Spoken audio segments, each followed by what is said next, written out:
What up? It's your boy Wall Street, and I'm back. Thank you for clicking on the video. And today, we'll talk about another 2025 NBA draft prospect as we are nearing the draft day. Draft is on Wednesday and Thursday. They're now separating the first and second rounds. I think they did this last year for the first time. I kind of liked when they had all of it just straight through, but I understand it goes late when they do that, so we're doing it with this new format. It's all good. But today, I want to talk about Jase Richardson, who is a projected lottery pick in the 2025 NBA draft. He wrapped up his freshman season at Michigan State earlier this year, and he is a combo guard that is from California, but he played high school in several different places. He played at Bishop Gorman in Las Vegas. He played at Christopher Columbus in Westchester, Florida as well. He was named third team All Big Ten, Big Ten All Freshman team, and was also part of the Jordan Brand Classic his senior year of high school. So he's a pretty well-decorated prospect. And to add to this list, he is also the son of former NBA player Jase Richardson, who is a two-time slam dunk contest champion. Also, J. Rich is one of the best players, in my opinion, that was never named an all-star. So he's definitely got NBA pedigree. He's a little bit smaller than his dad. Jase Richardson is about 6'6".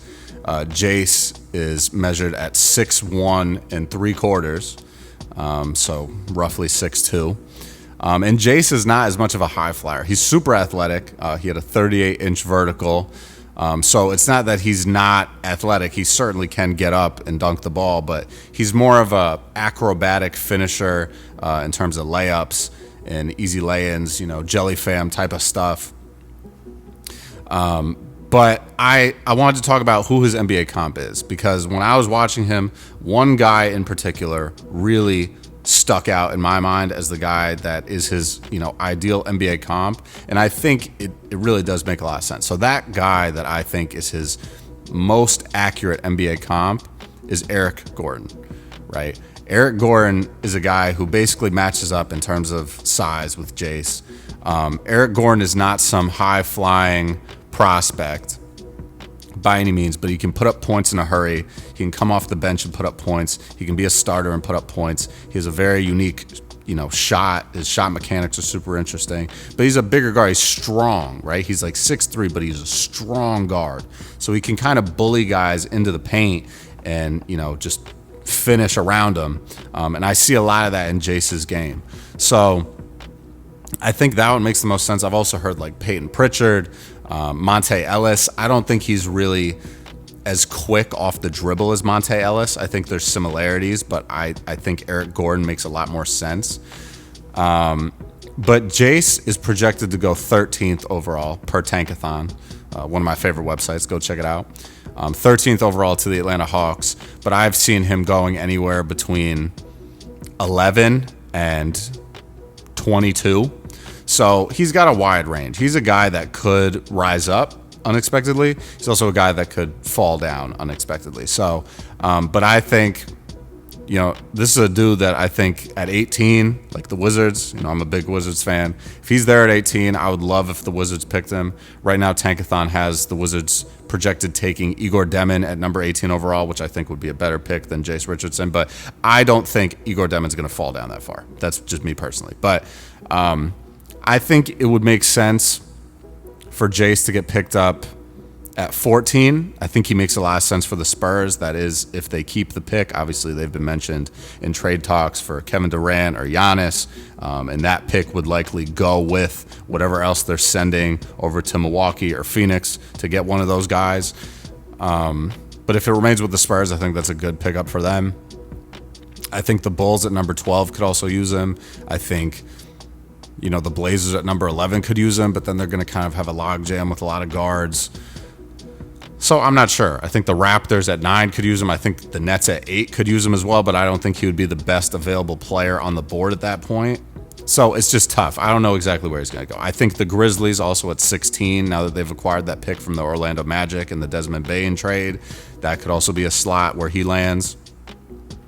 He could also land 15 to the OKC Thunder, and the rich would get richer, as they say. So, but I do think he's a guy that can come into the league and be a highly productive player off the bench. I think a very, very good scorer. He's motivated. He plays the right way, and he's still got a lot of growing to do. I think he's got to improve defensively, but he's a good shooter. He's a good scorer. And in the NBA, especially in the NBA draft, when guys are looking at prospects, they're like, a lot of teams are like, how can we build around this guy, or how can we have this guy come in and help our team, as soon as possible, right? And I think he falls into the second portion of that statement. I don't think he's a guy that teams are looking at like, we're going to pick him or we're going to build around him. I think he's a supplemental and complementary piece to whatever stars you have in the mix for your team, and he's a guy that's going to add scoring, energy, and just dedication to his craft. I think he's going to be a really good player, honestly. So Eric Gordon is my player comp for him. Let me know what you guys think. Who do you think his ideal NBA player comp is right now, and where do you think he's going to land in the draft? Do you think he's going to be a lottery pick? Do you think he's going to fall outside the lottery? Do you think he's going to shoot up? What are your thoughts? Another interesting thing to note, just before I let you guys go, is that he was not invited to the green room. They usually invite like the top 15 to 20 prospects into the green room. And obviously there's guys that have gotten picked in the lottery before who were not invited to the green room or just chose to not attend. Zach Edey got picked 9th overall last season. He was not at the draft in person. He was, at home or with his family somewhere. So who knows?